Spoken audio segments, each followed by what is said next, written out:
Hello and welcome back to the Samurai Upasaka channel. This video we're going to look at the following. The first thing we're going to look at are myths and mistakes made about karma within Buddhism. In other words, karma is a concept that exists in multiple religions, but when we're talking about Buddhism, Buddhism has specific teachings about karma. There are a lot of myths and mistakes that people have made regarding Buddhist teachings of karma. So we're going to look at those. Then, to follow that up, we're going to look at a few brief samples of some Buddhist concepts or teachings about the concept of karma. In other words, I'm going to explain what karma is not in Buddhism and then give you some idea of what it is in Buddhism.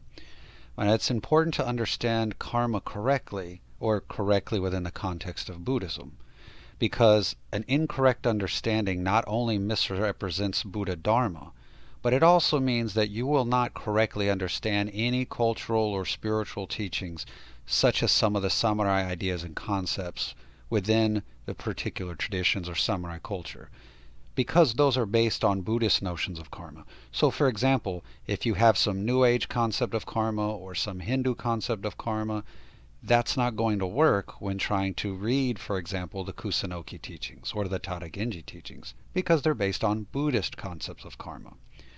So let's present some of these myths and misunderstandings first. But I also have, you see a little star on the screen. This video is in no way, shape, or form a Dharma teaching. It conveys no permission. It conveys no transmissions. This video is simply an informational video meant to help clarify the topic of Buddhist concepts of karma. So let's look at some of those myths. Karma is often misunderstood, especially when people forget that you cannot mix and match Buddhist concepts of karma with New Age concepts of karma, or quote-unquote Hinduism concepts of karma. And again, Hinduism is an oversimplified name for the vast collection of different religions found in India. But using an oversimplified, we say Hinduism. So you can't mix and match those concepts. The different religions that are known as Hinduism teach a different thing than Buddhism teaches, a different thing than New Age teaches. So you can't mix and match these concepts. The four most common misconceptions that at least I've run across are these. The first one is that karma is some kind of universal punishment system or some kind of scorecard or scorekeeping system. The second myth or misunderstanding is that karma requires the idea of destiny or requires a belief in fate. Third is that karma requires this exact eye for an eye, the exact for exact results. And then the fourth myth is some kind of a belief that karma multiplies everything by 3 that it brings back to you. Now, we're going to immediately eliminate that fourth one. I've seen that mentioned a lot. I've heard a lot of people say that. I don't know where it comes from, but I'll tell you right now, that's not Buddhism at all. So you can strike the fourth one without any discussion. Just strike that one off. We're not even going to talk about it. I have no idea where that came from, but I can tell you that that's absolutely not Buddhism. What we're going to focus on is the first 3. So let's start with that universal scorecard myth, that punishment system. Buddhist teachings of karma does not believe in any kind of universal scorecard. There's no God, there's no Godhead, there's no divine council keeping tabs on your karma, keeping score on you. Karma in Buddhism is just the natural consequence of an action. Very similar to physics. An action is committed, it has a natural consequence. Nobody's keeping tabs, nobody's keeping score, nobody's tracking it, nobody's responsible for its mechanism. In Buddhism, karma is a self-perpetuating dynamic. It's not controlled or lorded over by any god or godhead or council or divinity of any kind. Now, it is important to note, though, that this myth somewhat is found popular in China and Japan, to certain degrees among certain groups. So, for example, the idea of the kings of hell or the lord of death, the idea that they really track your actions and metered out justice. That does exist. You will find some Chinese people and some Japanese people that believe that. So because again, this channel is specifically for samurai, so you will find that belief somewhat in at certain times in certain places. However, first off, the kings of hell is more of a Taoist idea, sort of like in China when Taoism and Buddhism sort of blended somewhat to create that specific branch of Chinese Buddhism. That's where the sort of kings of hell idea came in. Reminiscing off the actual Indian Buddhist belief of the Lord of Death. Basically the same thing, kind of like a lord that judges over death when you die. However, within that belief, the kings of hell or the Lord of Death has no autonomy over the judgment. They're not manually tracking you. They're not deciding your fate. They are just facilitators of your karma. There's a big difference between them being responsible for metering it out versus they are just facilitators of what is naturally going to occur. Do you understand the difference? Again, they're not the ones keeping track of you. They're not the ones doing the calculations and deciding your fate. They're not metering out any kind of punishment. They're just facilitators of your own karma. They are deities that are forced to move you along on your own self-generated results. So much so that in the Hinayana, the Lord of Death isn't really even mentioned or discussed. It's not even an issue. In the Vajrayana, the highest and most esoteric teachings, they essentially teaches that the Lord of Death is actually a self-generated manifestation. It's a being projected, made up by your own mind. So when you die and you're judged by the Lord of Death, it's actually your own projection playing out your own karma.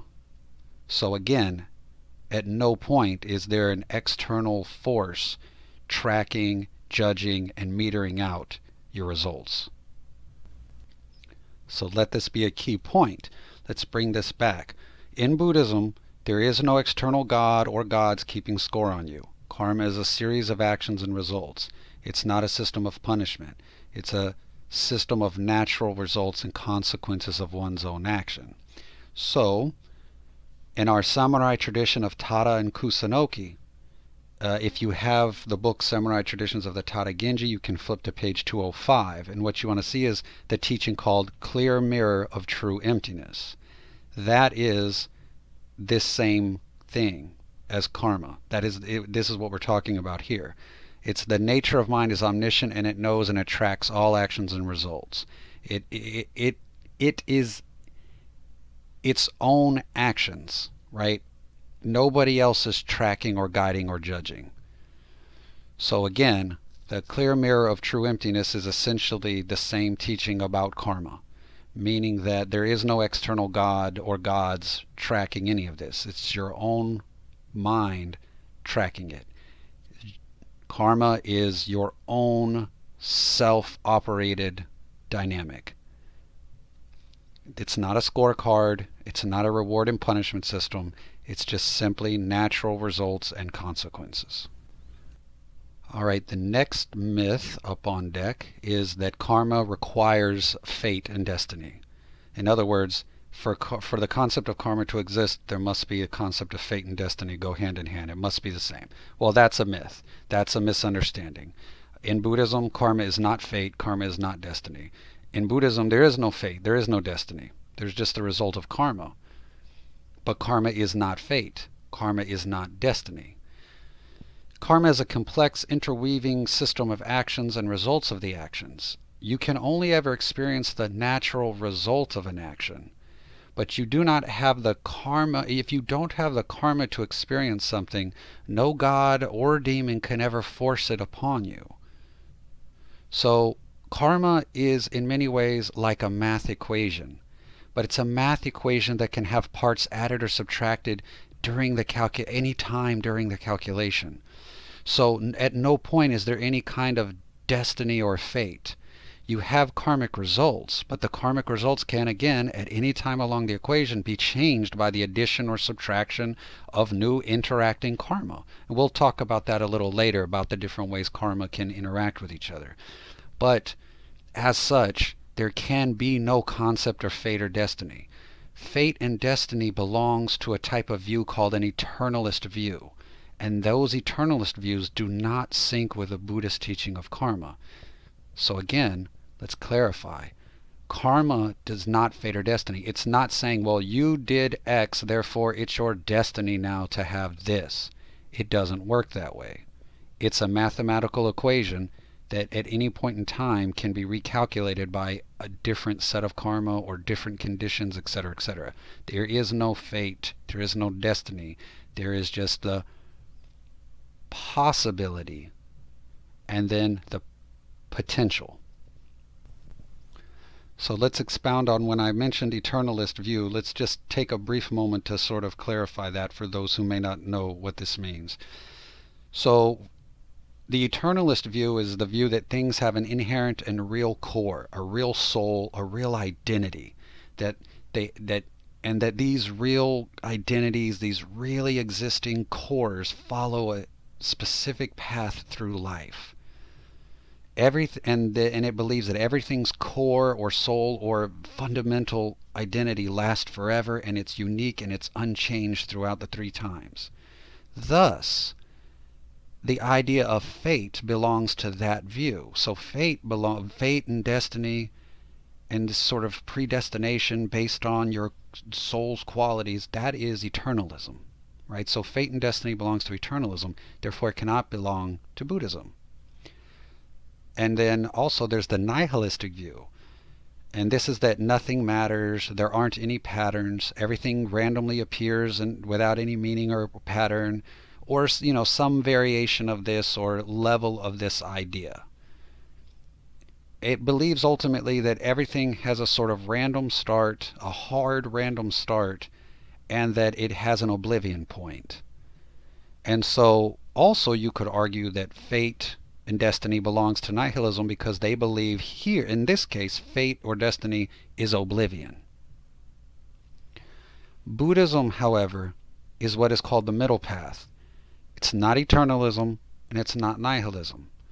Buddhism believes that nothing is inherently real, yet from this lack of inherent reality, everything manifests. So the lack of inherent existence is actually what gives rise to the manifestation of everything. And this also is why there's a carrying out of these manifested patterns. Thus, it is not eternalism, nor is it oblivion, and thus it cannot contain fate or destiny.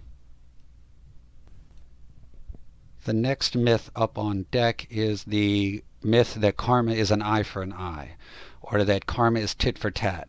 You do X, X happens to you. This is, again, not what Buddhism teaches. And that idea of eye for an eye is more reflective of an eternalistic view. For an eye to eye to hold true, there'd have to be an inherent quality to an action that would force the particular results, regardless of any other aspects of the karmic equation. Again, that is something that you would find in eternalism or fate or destiny. And as such, because it is an eternalistic view or because it's a fate-based view or a destiny-based view, you can easily, quickly understand that Buddhism rejects and defeats such a notion. Again, karma is not fate. Karma is not eye for an eye. Karma is not a system of punishment. Karma is not a system of you do X, X happens to you, tit for tat. That's not what Buddhism teaches. In fact, in Buddhism, the result of an action may not look anything like the original action. Sometimes actions don't have their own results, but they become factored into a larger karmic equation, where the action either increases or diminishes another karmic result. So we'll go into that more later in the video. But the key point to understand here is that karma, which is an action that has a consequence that ripens when the correct condition is met, may not look anything like the original action whatsoever. So there is no such thing in Buddhism as tit for tat or eye for an eye karma. That's the key point here. So now let's get into something that I'm going to call slaying the demon of misunderstanding. There is a very gross misunderstanding about karma that I've run into numerous times, and especially among the samurai community. So let's address it and let's slay it once and for all. One of the biggest misunderstandings about karma is a combination of all of these previous myths, and this is the myth, that you commit an action and that your karmic fate requires and forces another person to commit a negative action in order to ripen your karma. That is the mistaken belief that, like, for example, I killed someone, so therefore I'm forcing someone to have to kill me to ripen my karma, and that they were forced by my karma to kill me. So I would ask, viewer, please destroy this above concept, this concept. This way of thinking is a huge error. This is not what Buddhism teaches at all. There is no such thing as your karma forcing other people to commit negative actions. That doesn't exist in Buddha Dharma at all, and that has to be purged. Strike that from your mind. It's a significant error on how karma operates in Buddhism, and by definition would not apply to any sort of samurai philosophy system. No one in Buddhism, so again, because this specifically Samurai Upasaka channel is about Tara Genji tradition and Kusunoki tradition, which are based on Buddhism. So in Buddhism, no one's karma ever forces anyone else's hand. Karma only ripens when the correct condition appears. Karma never forces a condition to appear. Karma could lay dormant for aeons, over many lifetimes, just lying dormant because the condition never ripens. We'll talk about that a little bit more later. So for example, when someone shoots a gun at you, that is completely their own fault, their own choice, their own free will. They shot at you. Your karma has nothing to do with their decision to shoot at you. You, however, may have the karma to get hit by the bullet. You may have the karma to survive. You may have the karma to die. That's your own karma. How your experience manifests in response to being shot is your karma.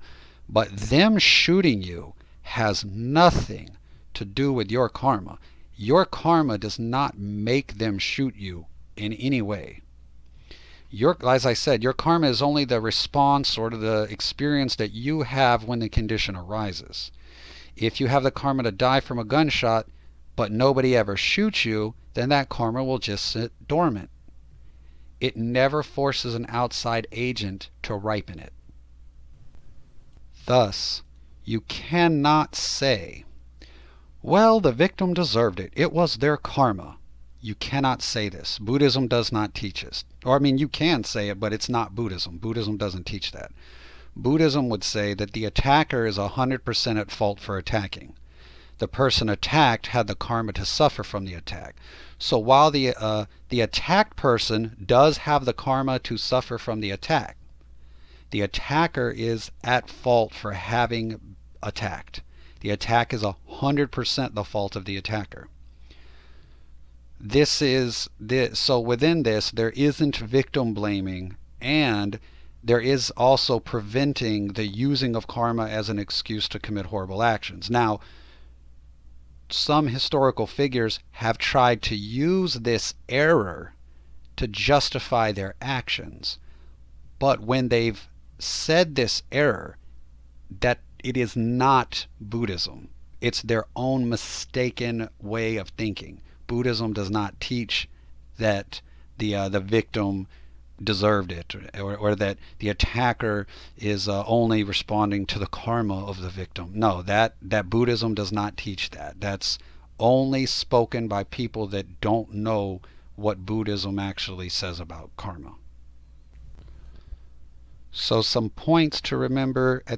So right now, having said all that, here's some points to make sure that you remember.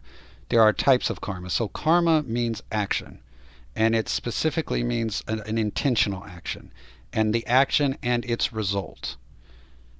but there are types of karma, as we'll go into here in a minute. So understanding karma is just a generic term for this collection of types of actions and results. Right? So that's the first point.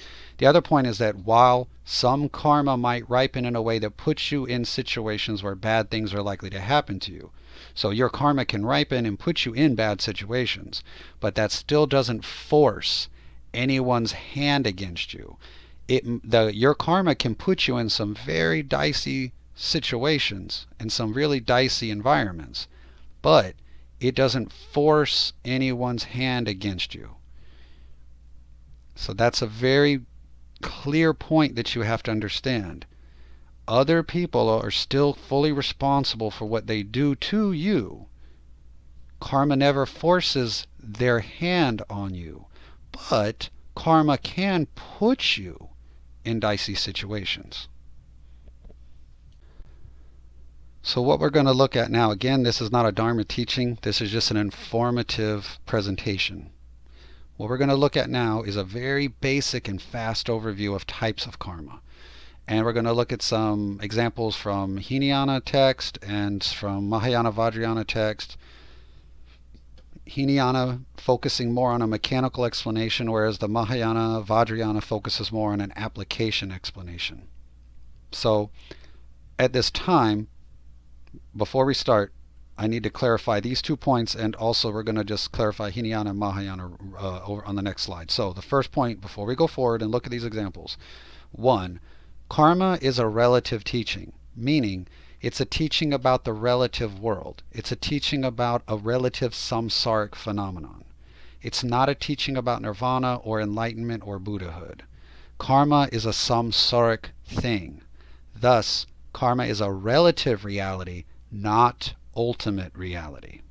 The second point, karma is, in essence, the same thing as interdependent origination, meaning, in a very, very simple explanation, that all things arise interdependently. There's no eternalism, there's no nihilism. Again, it puts us back into that middle path.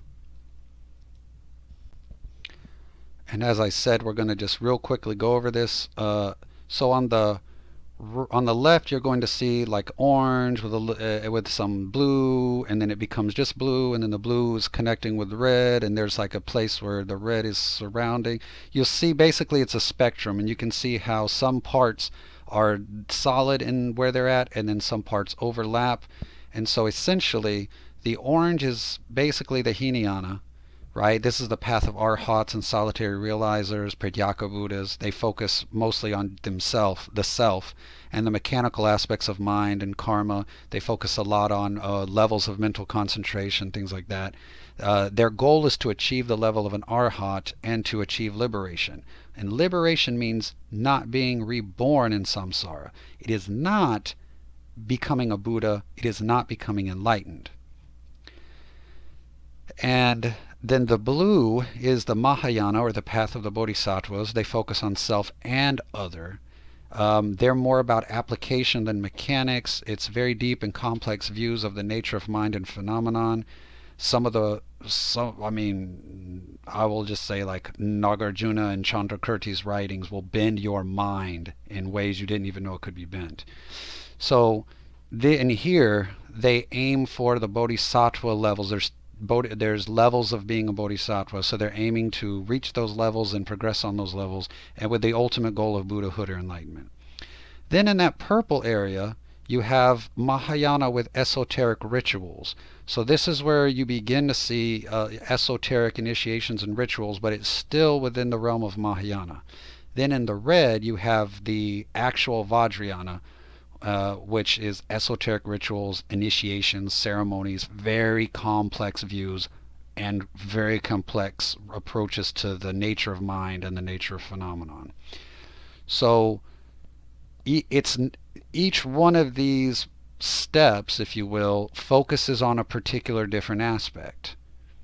And so in theory, in theory you could start at Hinayana, work your way up to Mahayana, work your way up to Mahayana with esoteric, work your way up to Vajrayana, but that's not exactly how it actually happens. People usually just fall wherever their teacher teaches at.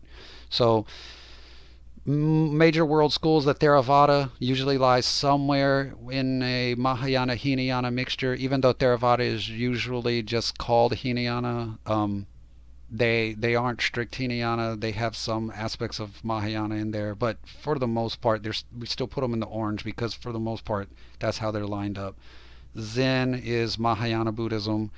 Tendai Buddhism is so Zen, Tendai, and Shingon, the three big schools from samurai time period. Zen is Mahayana.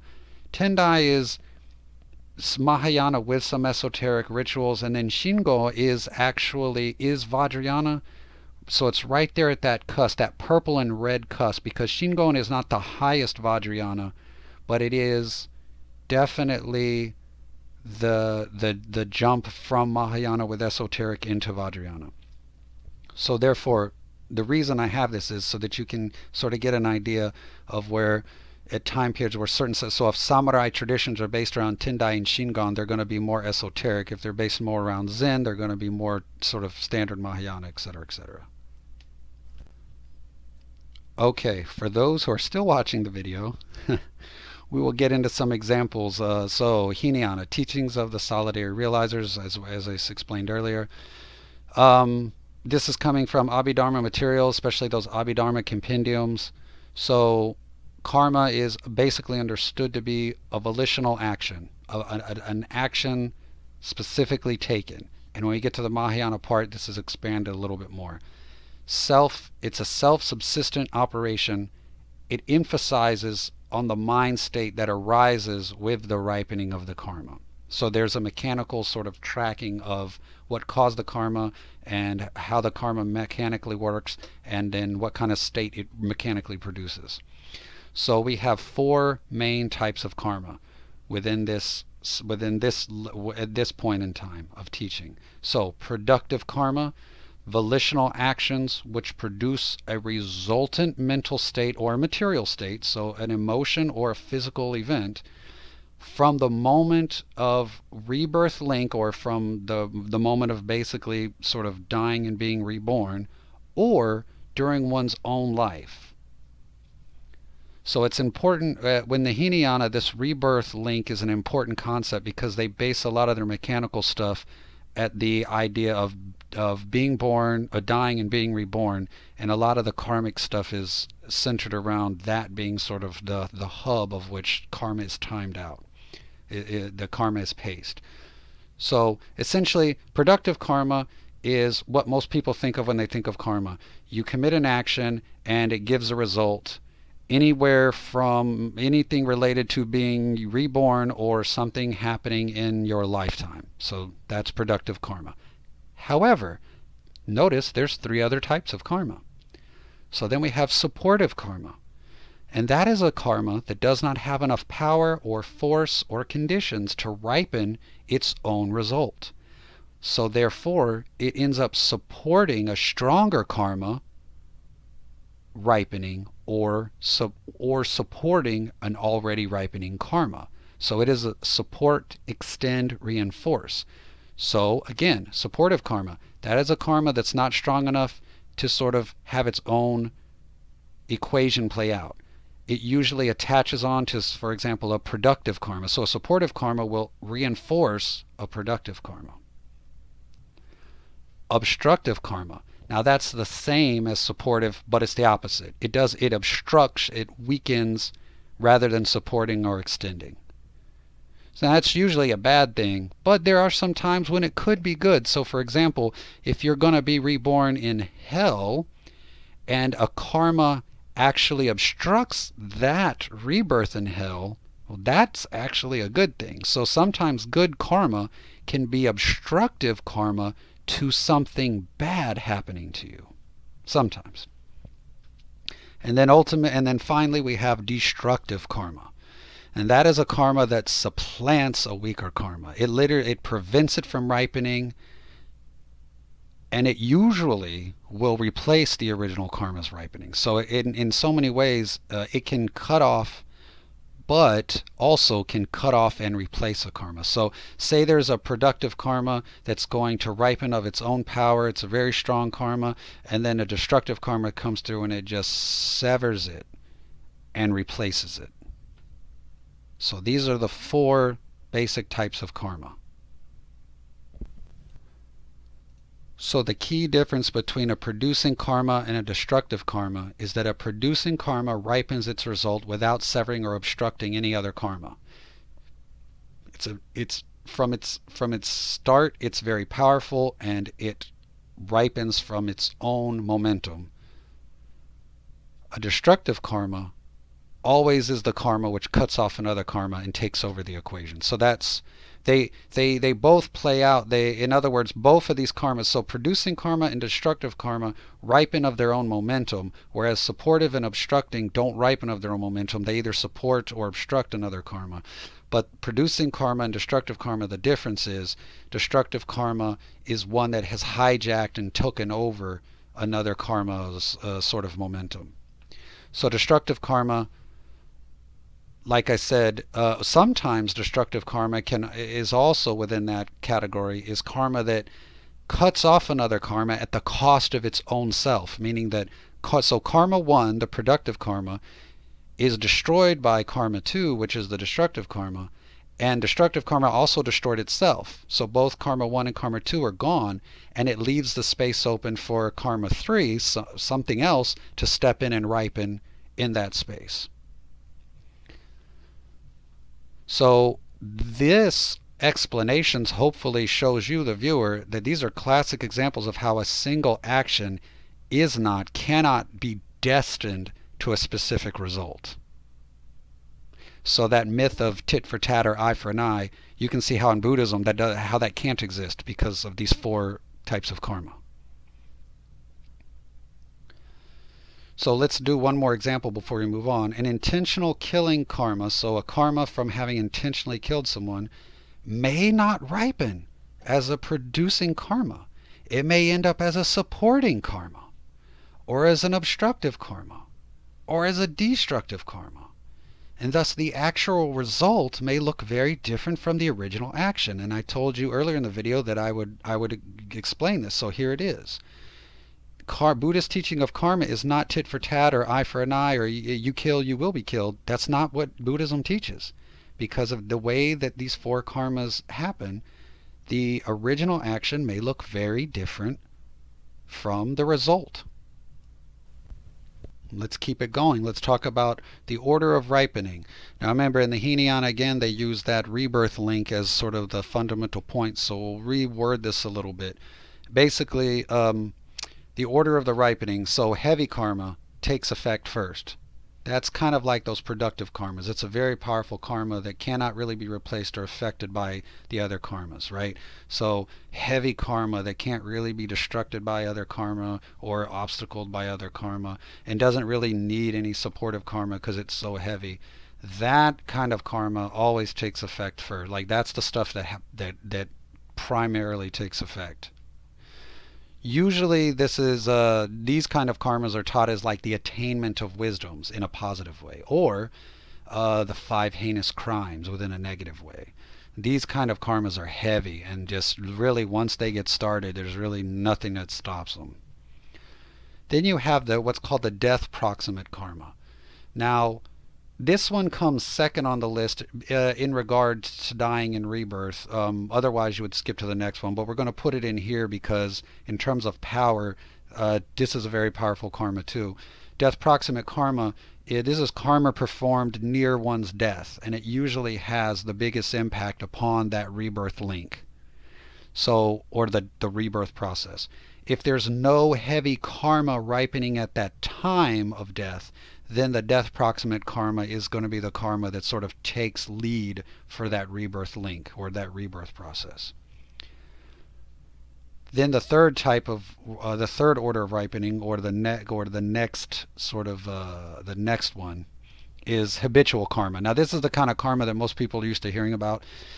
These are deeds that you habitually commit. Right? If there's not a stronger karma, if there's not a heavy karma, or it's not at the time of death, and therefore the death proximate karma takes primary takes primary position.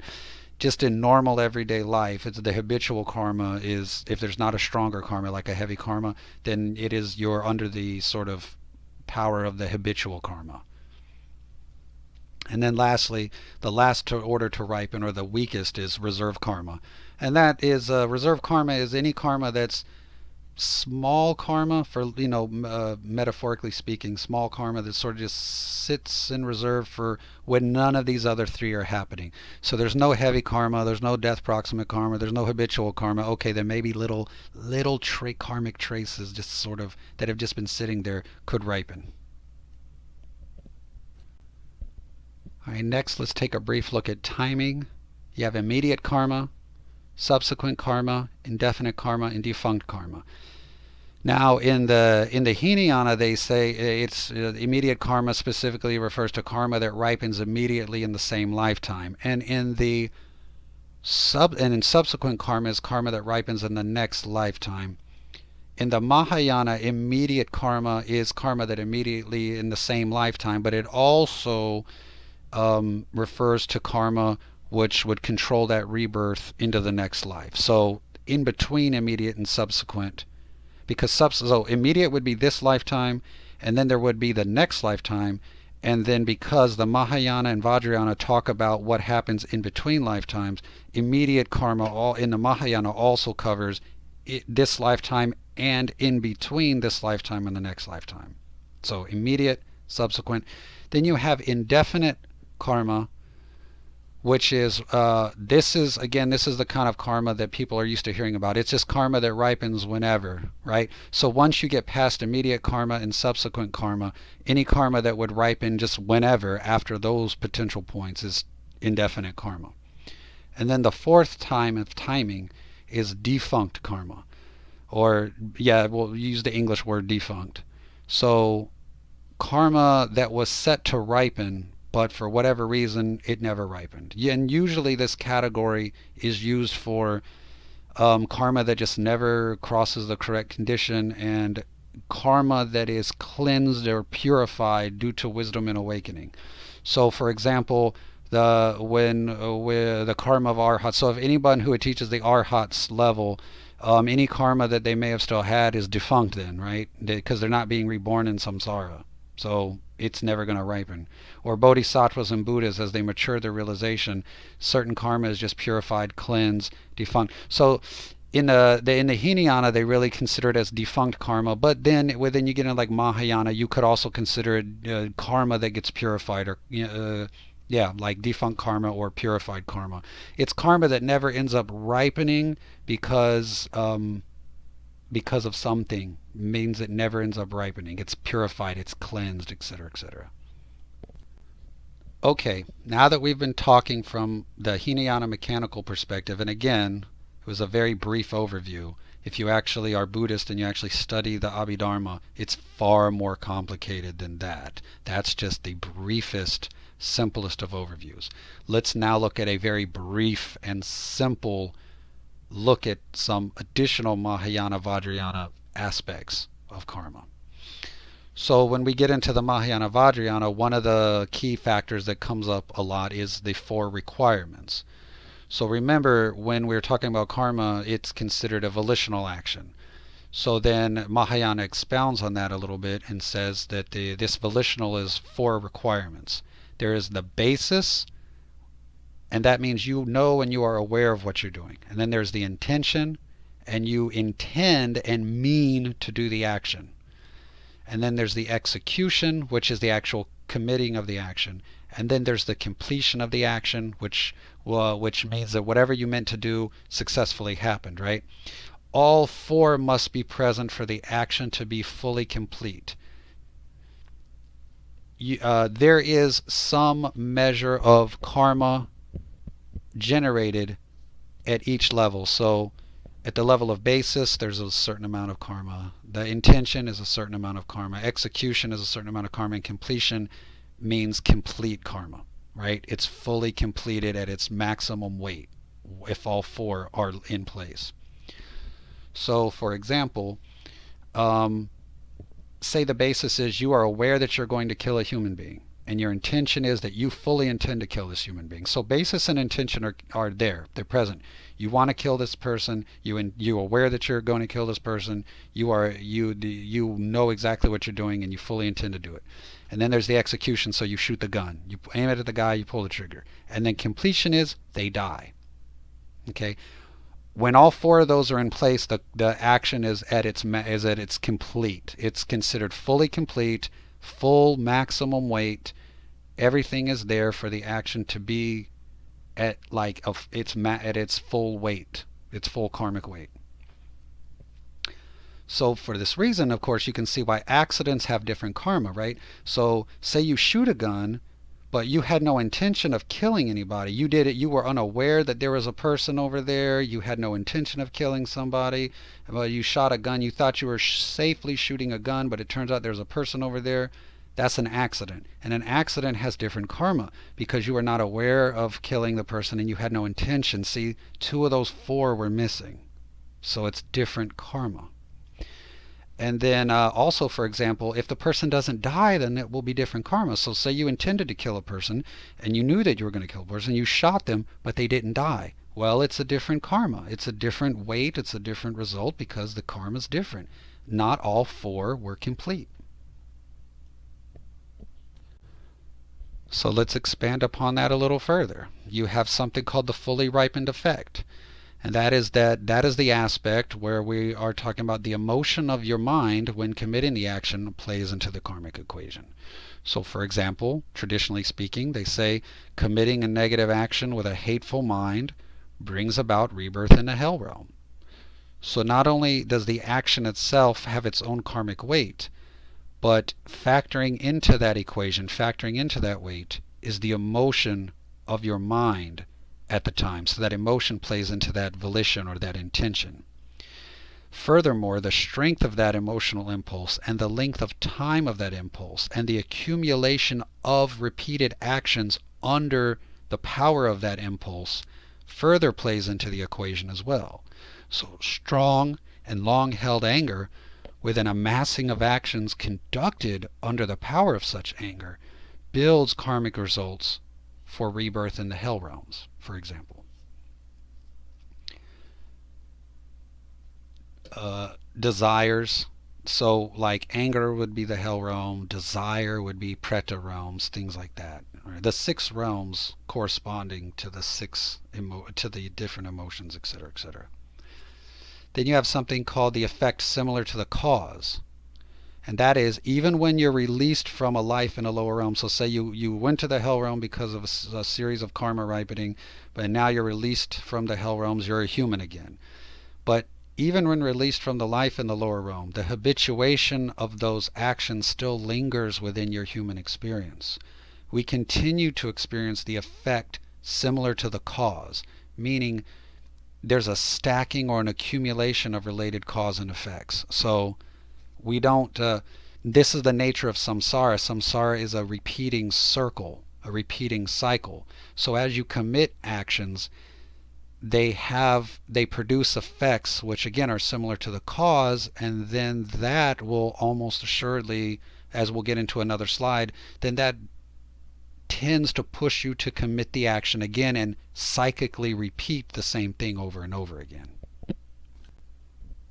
So when we're talking about similar to the cause, we can continue that with actions similar to the cause. So for example, you have a propensity for the same kind of actions as the original cause. So once you kill, you will be more apt to kill again. And the more you kill, the more you kill, right? This is what we call habituation. So when we were talking about that habitual karma, when we were looking at the Hinayana, the habitual karma, this is where actions similar to the cause. So we have this habitual karma, and it is a cyclical habituation. We do something, and then we're more apt to do it again, and then we're more apt to do it again, and then we have results, and the results generally place us in a scenario where we end up repeating ourselves. And that's where you get with experience, the next one, experience similar to the cause. So action similar to the cause, experience similar to the cause. Harmful actions often come with effects or experiences that don't manifest as a single result, but as collections or pairs of results, right? So if you kill in the previous life, that doesn't necessarily mean that you're going to get killed in the next life, but it may mean that you have a short life in the next life, or a life filled with illness. If you steal in the previous life, you will have failure to thrive and poverty. If you lie in the previous life, you'll be criticized, belittled, accused, no one trusts you. These experiences similar to the causes build upon actions similar to the causes, and in the next slide there's two more, and you'll see how this adds up to just cause you to repeat the same actions. So then this hits with something called the conditioning effect, and the conditioning effect just refers to your environment. So conditioning effect means your environment. So it's the environment that you experience because as part of the effect. And I had mentioned this earlier when I said sometimes your karma can put you in very dicey situations. Your karma does not force anyone's hands against you. Your karma doesn't force anyone to do anything to you, but your karma can put you in some dicey situations, and that is the conditioning effect. Meaning, so if you kill, you may end up in a joyless and a dangerous place. If you steal, it's famine or poverty-stricken places, etc., etc., etc. So, again, this conditioning effect is only the setup. People are still responsible for the actions that they commit in such places. There's no fate, there's no destiny, but the conditioning effect can put you in the environment where it may be very probable that people will choose of their own accord to take action against you, and then if you have the negative karma to suffer that, then you would suffer that. But they're still 100% responsible for their actions against you.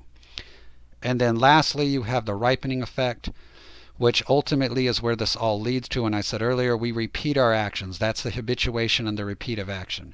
Endless loops of the same action over and over again. So because of all these different effects, which we can simplify as calling just habitual patterns, because these all clock in, they, for the most part, can trap someone into just producing the same actions over and over again. The conditioning effect puts you in a similar environment, right? The other effects, all the other previously mentioned effects, essentially set you up to just repeat the same actions over and over again, right? You kill, so you're more apt to kill again.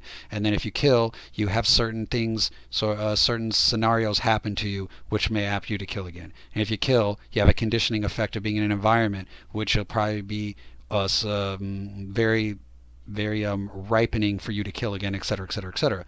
And that's all becomes called the ripening effect. Karma produces results that align to the original cause, thus really pushing the momentum of repeating the same actions again and again. And this is why samsara is called samsara, the wheel, the circle, the cycle. The actions just continue to repeat themselves, and when they ripen in a way which causes you to repeat the action again. Alright, so that is the end of the video. I know it was a long video. I don't know how many of you viewers actually watched it or listened to it to the end, but this is the video where we looked at karma. We looked at karmic myths and misunderstandings, and I explained why they're misunderstandings and tried to explain what really is going on. We also looked at basic karma according to actual Buddhist teaching. We looked at some of the initial Hinayana, Arhat level material, mechanical level material. We then looked at some Mahayana, Vajrayana, Bodhisattva level material, so mechanical and applicable. Everything was a very brief overview. If you actually are Buddhist and you study this, it's very complicated, and it takes, there's a lot of study, a lot of training, etc., etc. This is absolutely the briefest, most minute overview of karma. Even though this is a long video, this is just barely scratching the surface. However, having said that, none of this video was a Dharma teaching. It was just a presentation to help clarify some of these points to the viewers.